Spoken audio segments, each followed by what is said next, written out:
sky mean? What? Queen. Oh my God. Oh, the tree. 1, 2, 1, 2, 1, 2, 3. 4. हो जा ये गया ये गया हो गया वो देखो आपस में कैसे टकराएंगे वो देखो ओ माय गॉड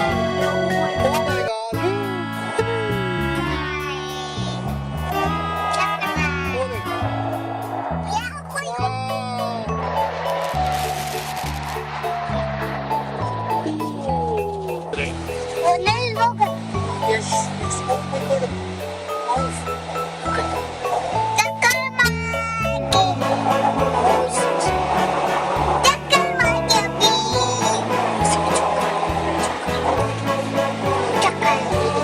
वो आ गए look at this.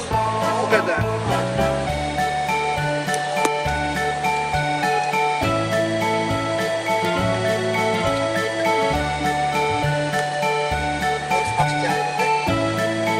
They're gonna come back right away.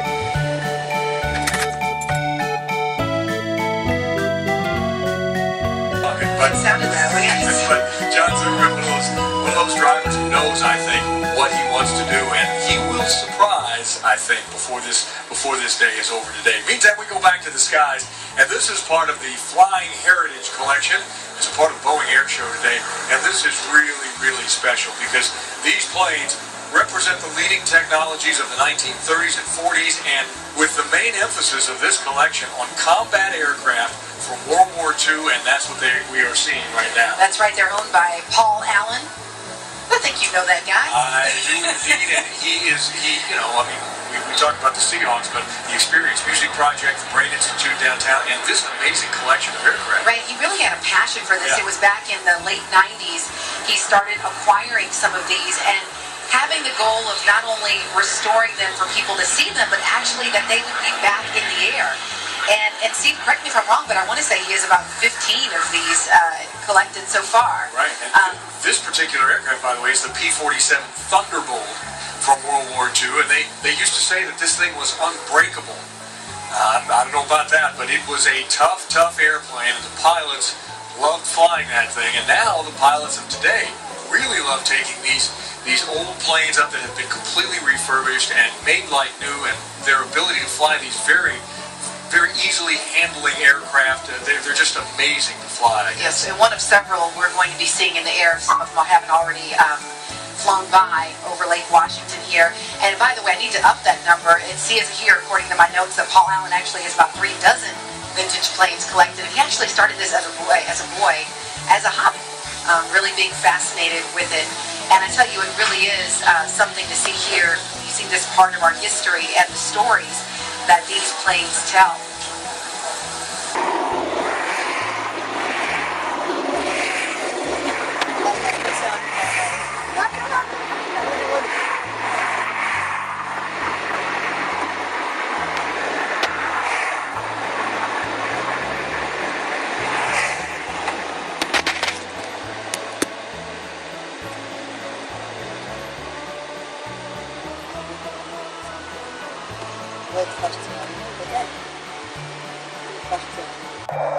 Oh, wow.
these planes, this is their second pass of the day. They came earlier in the morning, as I remember, and that which seems like an eternity ago now. It does, right? And We're going on our 8th hour. Are we really? I've completely lost track. Yeah, I think our 8th hour, and it really has been jam-packed. We've enjoyed checking in with Gary Worker from time to time because this was his first seafair out on the log boom. And Gary, how has it been for you today? I'd say it's beyond my description, and I'm not usually shy of using, descriptive language. I can't even describe what I've seen here. So I'm going to bring in one of the barons of the log boom here, and you are the master of the boomers here. This is Tom Barghausen. Tom, you've got a little duck skiff here. How big is this little boat you got? It's just a little wee skiff. It holds about 50 people that know how to party. Yeah, and he's brought a few of his closest friends. Do you know these people on your boat? Sit on it. Hank's going to lead us. See!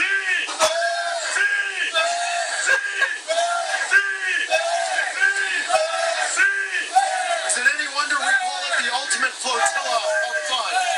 There you go. Yeah, what a great place that is. Tom Barghausen, by the way, Gary, Tom was just knighted by Seafair Royalty this past week, so he is something extra special now, as he's been knighted for all of his, as much fun as he's having. He's been a great Seafair volunteer over the years, so pass that along to him from us as well, that we appreciate all he's done. It's just part of a great celebration here. Confession.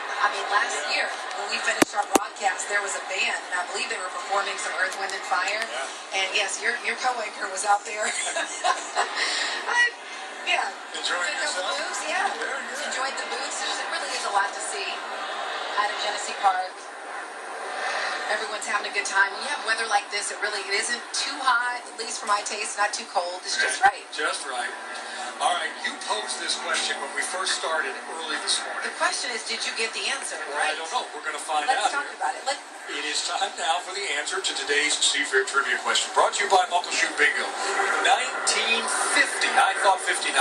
1950, the year that a hydroplane set a world speed record right here in Seattle. The namesake of these Stan Sayers pits, Stan himself, piloted the slow motion 4, so hardly slow motion, to a world record average speed, this is in 1950, of just above 160 miles an hour. Few people even saw him record that record because it was at 7 o'clock in the morning when he did it.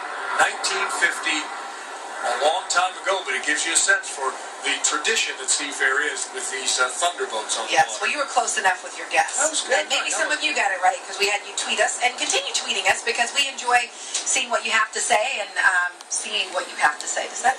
Thanks very much. You guys continue to have a great party. Meantime, we're going to continue to rev it up for the finals of the F1 tunnel boats and the H1 Unlimited hydroplanes here on Lake Washington. The excitement continues.